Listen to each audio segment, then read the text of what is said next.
Hi there! Welcome to the 10th episode of the Synth project, where we are going to build together a synth.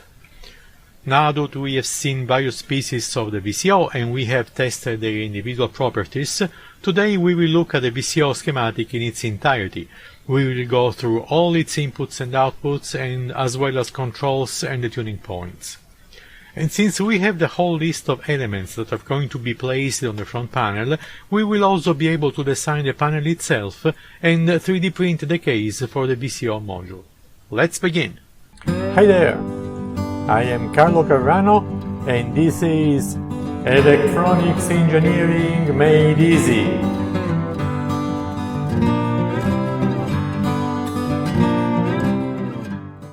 Here is the full schematic of our VCO.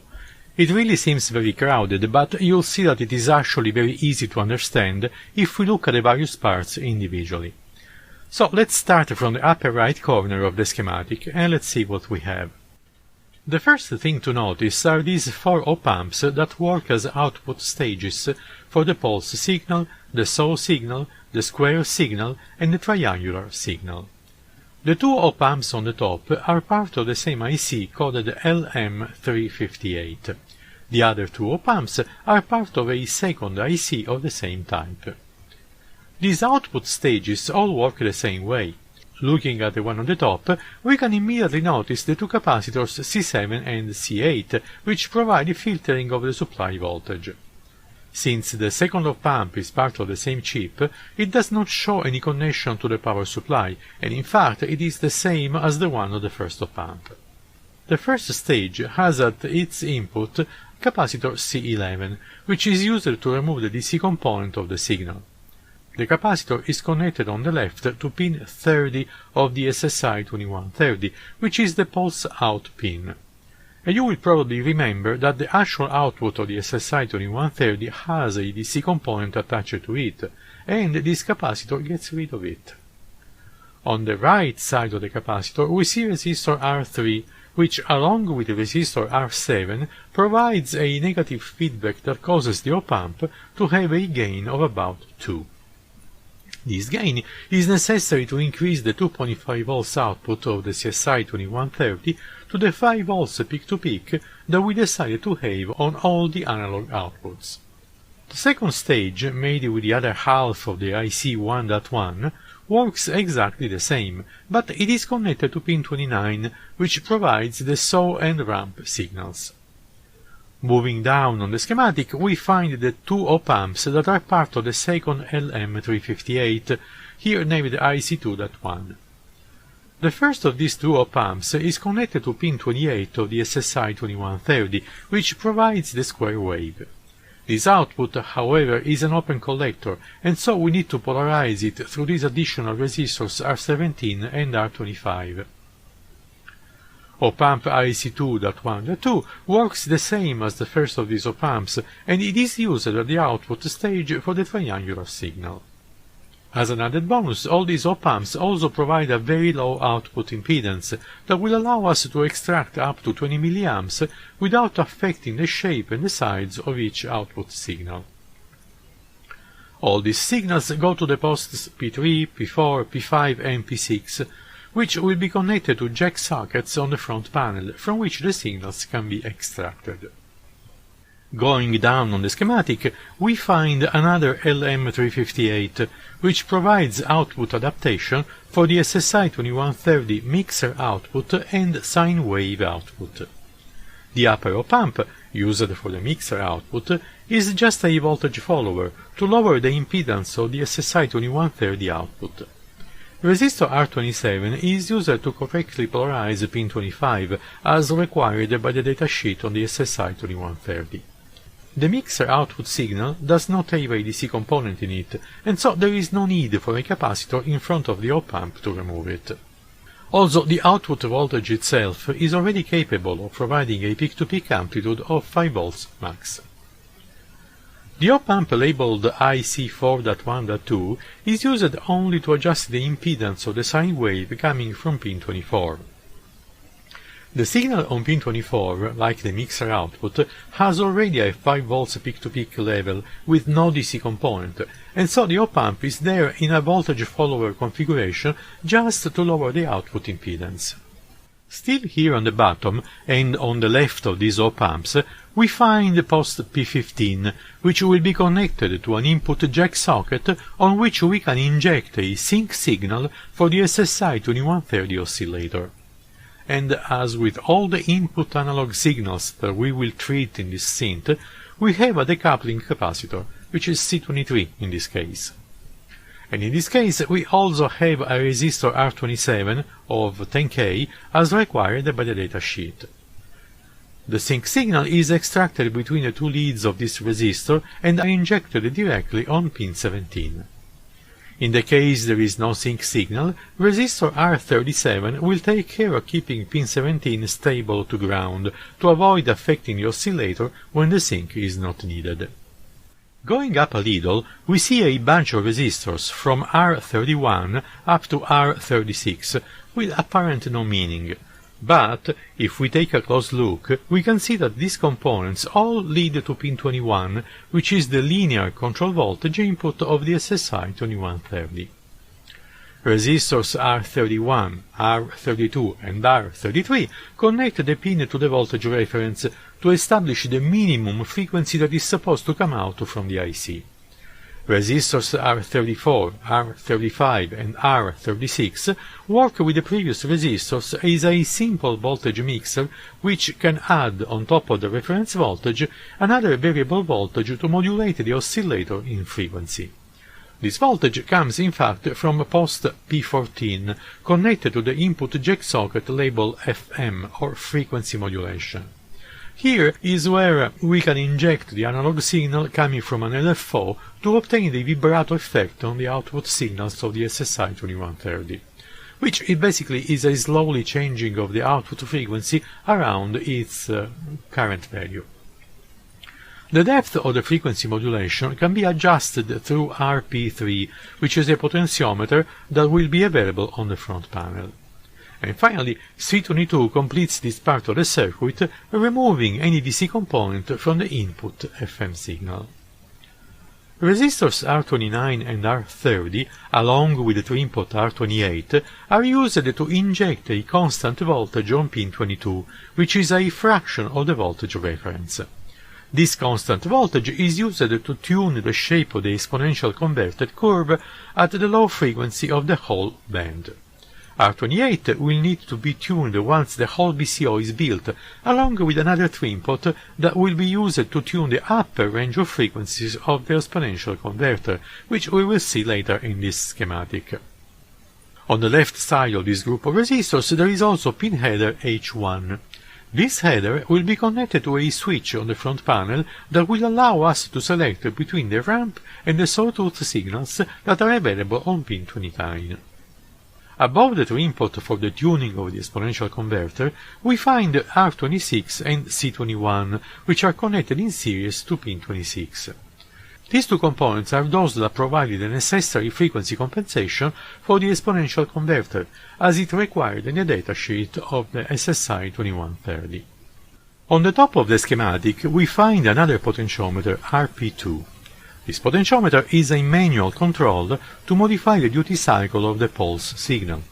The potentiometer will be available on the front panel and will be labeled as PWM, which stands for Pulse Width Modulation. On the top center of the schematic, we find another bunch of resistors and a capacitor that are related to the sine wave converter, an element that is inside the SSI2130 and that can convert the triangular wave into a sine wave. First thing to notice is the connection between pin 1, where the triangular wave is available, and pin 2, which is one of the two input pins of the sine wave converter. The connection is made through the series capacitor C25 and the resistors R57 and R58. The other input of the sine converter, pin 3, is instead connected to ground through a resistor made of R54, R55 and R56.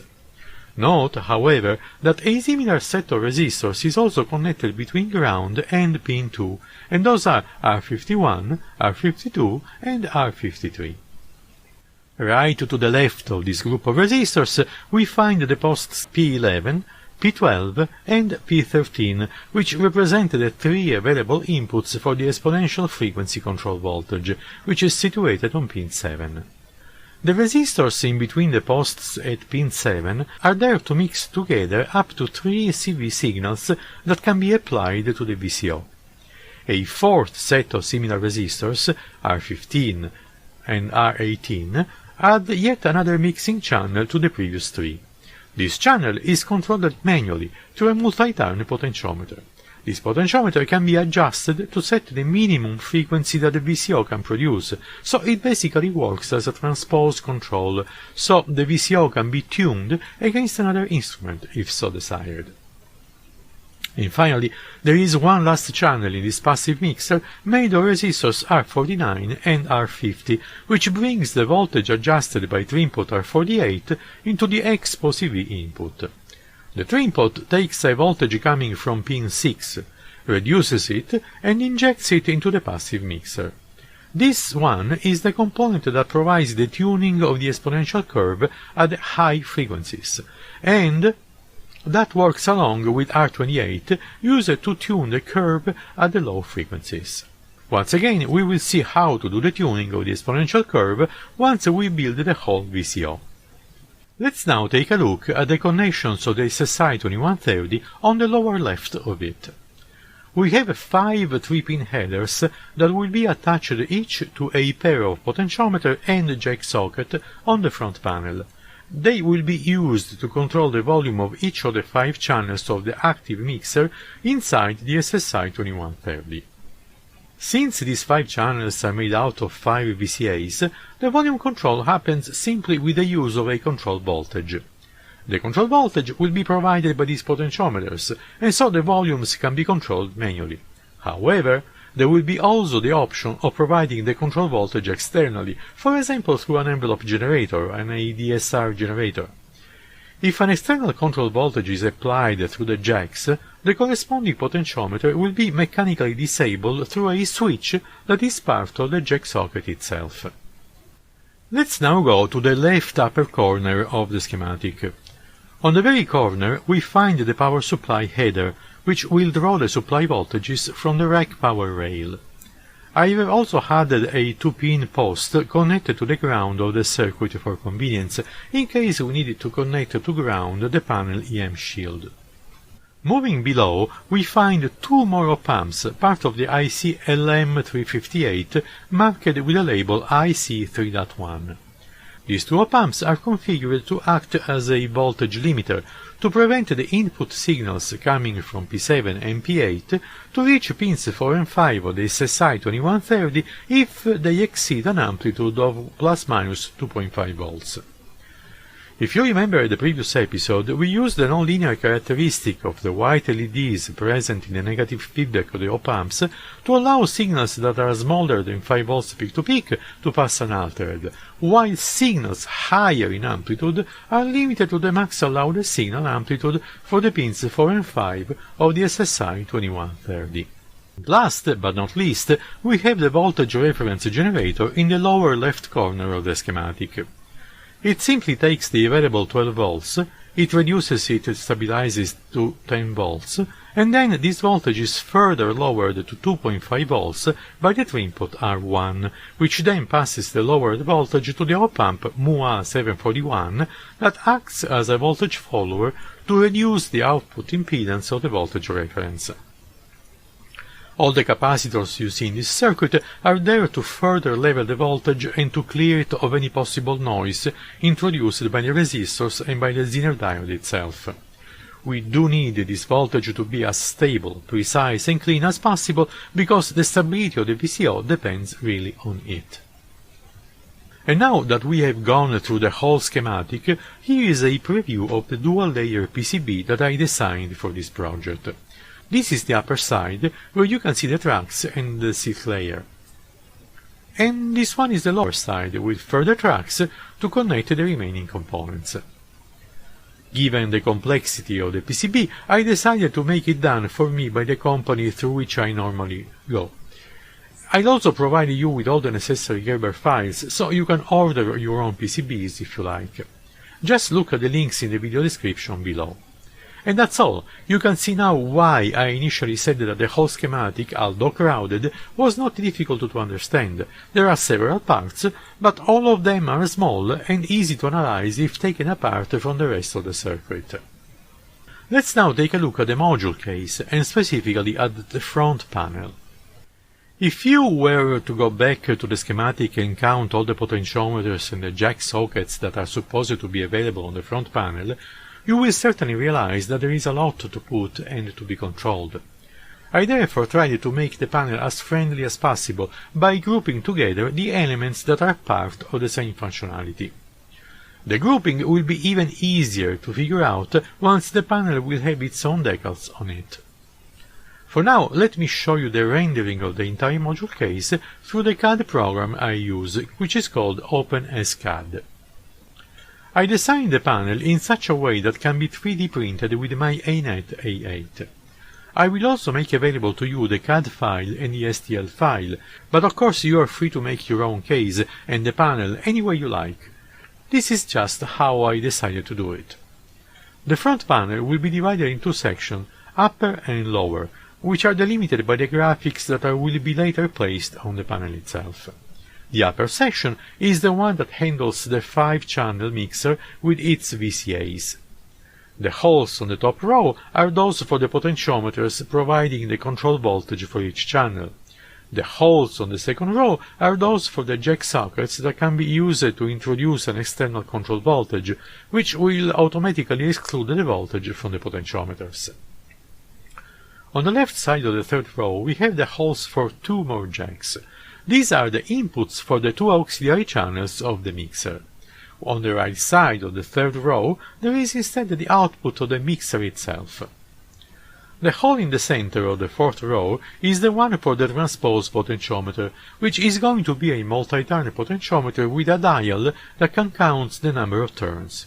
Each 10 turns of the dial will be equivalent to the transposition of a whole octave. In the line underneath the transpose control, there are 5 jack sockets, with the one under the transpose control displaced enough to leave space for the transpose mechanical elements. These 5 jacks are the control voltage inputs that handle the oscillator itself. From left to right we have the frequency modulation control, the sync, and the 3 exponential inputs. Below the FM jack we have the potentiometer to adjust the FM depth. On its right there is the hole for the switch that will select the ramp of the sawtooth.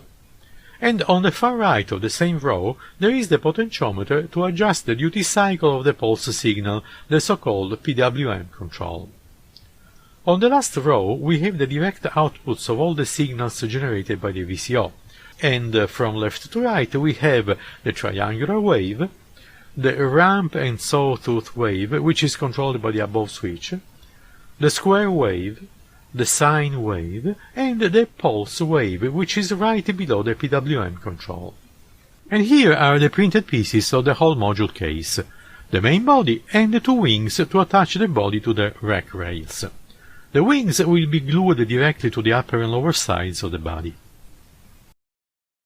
Now that all of this is behind us, what remains to do is to spray paint the panel, embellish it with some decals, install all the components on it, and prepare all the needed electrical connections. Then we will still need to assemble all the electronic components on the PCB, put everything together, test it, and finally install it in the synthesizer rack. I will do this in as few videos as possible, and to speed things up I plan to publish at least 1 video of the series every other week. I'm sure you are as eager as I am to see the VCO working and installed in the rack, and start experimenting on it. To avoid missing videos from the series, don't forget to subscribe and to click on the notification bell, and so you will be notified when new videos will become available. I'll see you in the next video, and as usual, happy experiments!